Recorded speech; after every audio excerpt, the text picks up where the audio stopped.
दादा, आज आपला वाढदिवस होता, या निमित्ताने आपण रक्तदान शिबिर घेतलं होतं. या संदर्भामध्ये आपण समाज बांधवांना आणि मित्रपरिवारांना काय सांगणार आहात? मी भगवान वाघ, विश्वकर्मवंशीय समाज संघटना राज्य संघटक.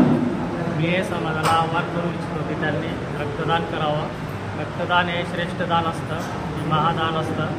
तरी सगळ्यांनी रक्तदानाला प्रोत्साहन द्यावं ही समाजाला आव्हान आहे.